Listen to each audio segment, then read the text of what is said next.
Knobloch's Dance presents.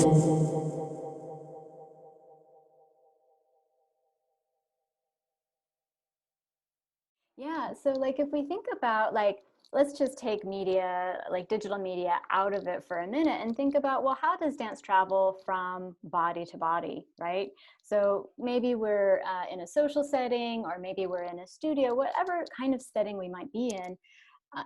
You start dancing and then I repeat your movement. Like that's how I learn how to do what you're doing, is by imitating you, by copying you. And then by continuing to copy, then it gets into my body, right? Well, the same thing happens via media, except that we're not just thinking about body to body transmission. We're thinking about a media, like a digitally enabled body to body transmission. And part of that is that, actual files get shared from person to person, and whether or not those individuals then take the extra step of moving that movement information into their own bodies, they're still passing it along.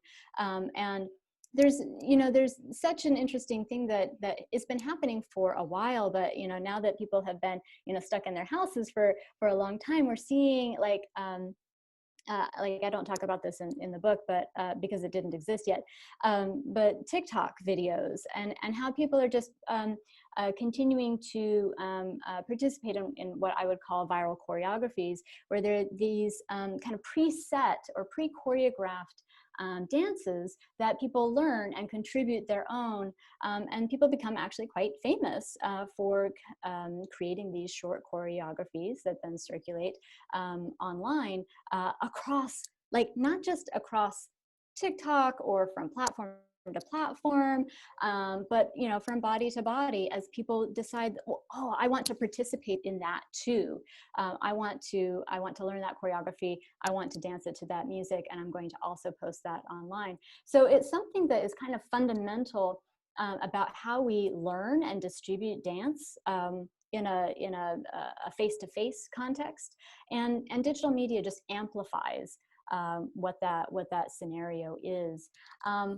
So I think that's really interesting, because the repetition is something that is enabled and produced by this media condition, but it's also like intrinsic to dance practice.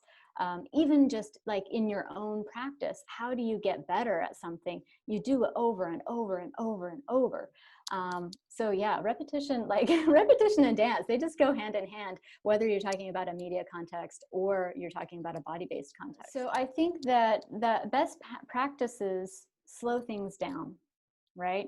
So like the tendency in social media is to be fast, fast, fast all the time. To actually engage in best practices, to give people attribution, it takes time. You got to research, where did that come from? Who made that innovation? But that is a best practice. Like on my Could Twitter you give feed. us an example? Yeah.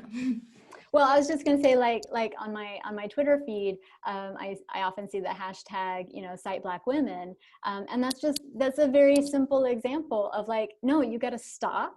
You got to give the attribution, so that when you are perpetuating or circulating knowledge, that it's not in the abstract, and it's not detached from its situation, that you're putting it in its situation.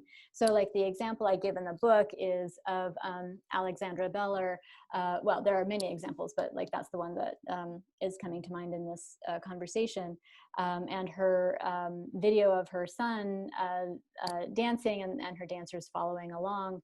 And then that like circulated without attribution. And like here she was, a working artist, trying to make this concert piece happen. And then this thing is flying off the rails, and like other people are able to capitalize on it. And she's like, but I really just want to make this piece, and I need the money to make the work. I think, another thing is to put your money where your mouth is. Like if you want to support working artists, then you have to support working artists.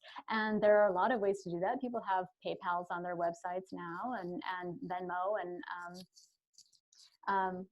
I think one of the things that we're finding right now is, what are the organizations and institutions that can help us kind of direct some of those flows a little bit?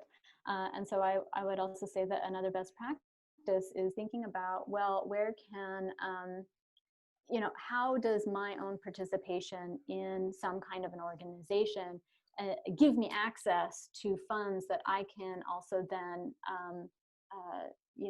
put in a direction. So that might be bringing in people as guest artists. That might be, like having Zoom conversations. But I think that in terms, like, I think that really the best practice is to just slow the freak down and just think as you're going to share something, instead of like retweet or like or share or whatever, that you actually pause. The biggest change for me is that I'm not always in the know, and I have to be okay with that. Like my friends might be doing something and I don't know about it, or there might be this really cool streaming performance that I find out about too late. But maybe it's okay. Like maybe particularly in this moment where, I'm in Columbus, Ohio, which means that locally there's not a ton of stuff happening in the performing arts world in Ohio. But we are, bombarded with all of the opportunities happening in California and New York and, Chicago and Atlanta and elsewhere. And so like now in COVID times, the compulsion is to participate in all things everywhere at all times. And so I think that we can also choose to, we can absolutely choose to indulge in those opportunities, because when else are we going to have like, oh yes, I'm going to take that class in New York right now, and then I'm going to follow it by some somatic experience from California, because those Northern Californians, they know how to do that shit right. Sorry, language. But we can also say, I'm going to invest locally. That is where I can hold my attention, is in these closer relationships, the people that I know, and I'm going to put my energy and attention there, and that's also okay. Thanks for taking your time to tune into Dance Behind the Screen, a bi-monthly interview series where we go behind the screen to question process, product, and social media.